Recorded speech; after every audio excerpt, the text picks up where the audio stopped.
This game was absolutely beautiful. You're going to see it right here in my lower third. The Chiefs defeat Giants in a snooze fest. Guys, this game was absolutely bad. It was a bad game. It was boring. Sunday Night Football, second straight Sunday Night Football game. That was absolutely atrocious. I don't understand for the life of me why the Rams and the Eagles was not the Sunday Night Football game.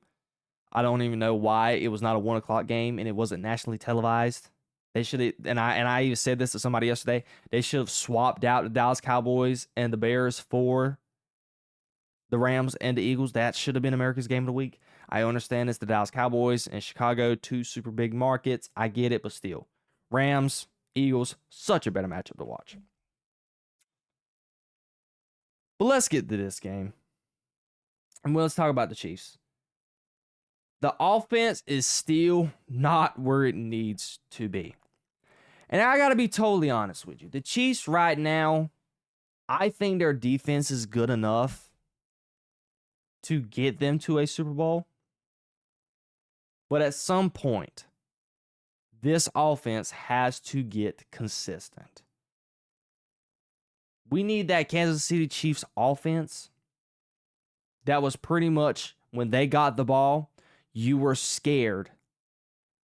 You were super, super scared.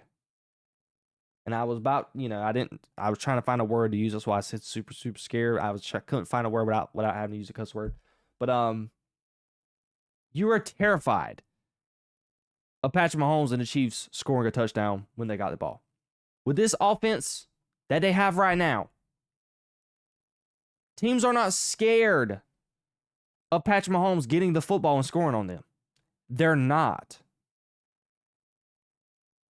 When I watched the Chiefs yesterday, when they got the ball, I was not 100% certain and confident that they were going to score. Because kicking field goals are going to get you beat. They can't score touchdowns. Travis Kelce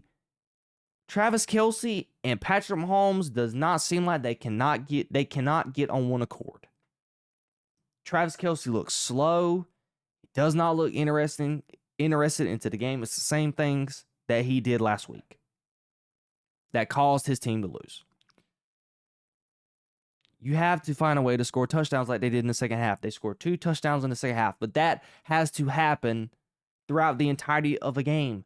22 points, a very sloppy 22 points of that is not good enough to win ball games against a team coached by Jim Harbaugh and the Chargers, or a team like the Buffalo Bills, or even the Baltimore Ravens, who they play next week. And that is going to be a super interesting matchup to see where the Chiefs match up against a team like the Ravens.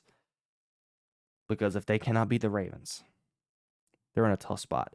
But we'll get to that. We want to focus on this game. Thornton, he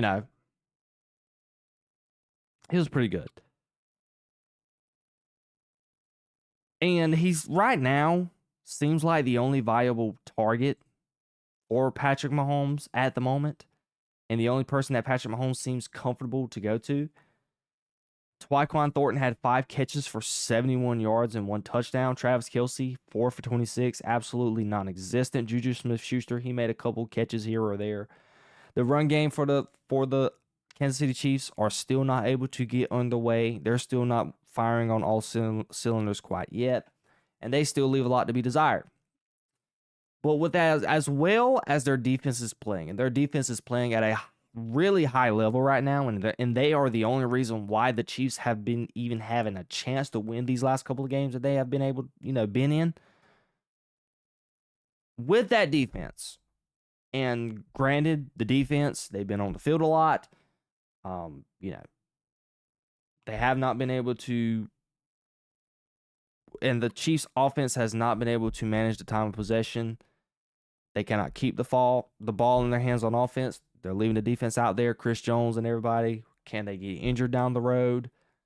That is a big factor that could play a part in this. But I really do think if Rashee Rice comes back alongside Xavier Worthy, I really do think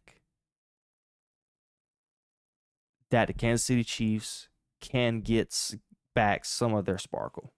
Some of their sparkle. I don't think they'll get all of it, but I think they can get back some of their sparkle. I think Rashee Rice was in a Pro Bowl caliber mode last year, and coming off the season he had before going into last year, back in 2023. And Xavier Worthy, he's another guy that can hit his head on the goalpost. He was a vital target for Patrick Mahomes last year. So these are very, very important people that Patrick Mahomes lost and are not currently in the lineup. When they get in it, I think the offense for the Kansas City Chiefs is going to flourish. So I want to wait, and I want to pump the brakes before we just continue to say that the Chiefs are trash. They don't have a chance to win the AFC West. Now, granted, the Chargers look very good, and I wouldn't be 100% surprised if the Chargers win the West, because I think they have the better team and roster overall right now. But I don't want to 100% knock off the Chiefs, because I think the Chiefs, if they can get those two weapon backs, pivotal weapons, with the way the defense is playing, I think they can be really well. Now let's move on to the other team. Russell Wilson and the Giants. Look, the Giants are bad. Look, they had their little honeymoon game against the Dallas Cowboys. Russell Wilson threw for 450 yards, blah, blah, blah. It was against a trash defense. And we saw that with Caleb Williams this week. Let's give credit to their defense. Their defense did a pretty good job yesterday. They were able to get to Patrick Mahomes at will. I don't even know how many sacks they had. I think they had 2 sacks. They had a lot of pressures, 7 QB hits. They did a job. They did a job yesterday. I think even their back end, and that's been their most, compromising part of their defense, they did a pretty good job as well. And the Giants, they're in a tough spot. Do you put in Jackson Dart? I don't know. Do you keep Russell Wilson in? I don't know. These are questions that they're going to be asking themselves. And there came out an article today. Brian Daboll has said all things are on the table so far right now heading into Sunday. So they're saying that a QB carousel may be in consideration because Russell Wilson has been bad. He's been bad. And if you want to be a testament to this, and if you want me to double down on this, just go watch the highlights of the game. And I did look at the highlights to just get a refresher for, when I was planning my show. Go back and look at the highlights and look at the final, the 4 downs in that final sequence on our last drive of the game in the red zone, where Russell Wilson threw the ball towards the back of the end zone, like 2 out of the 4 downs. It was just bad. It was bad. It was just absolutely abysmal. And I think he got intentional grounding as well. It was just bad. Russ looks like a shell of himself. He looks washed.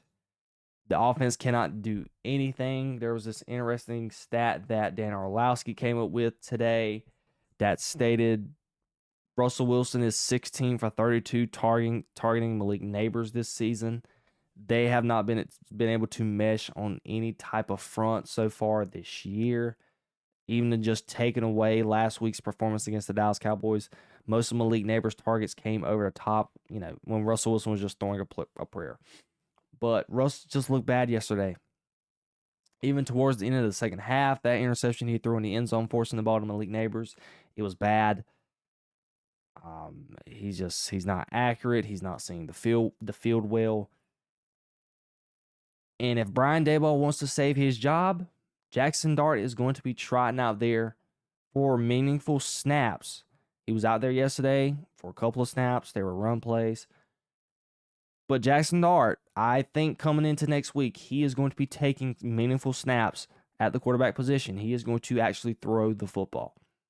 And Russell Wilson has done this to himself.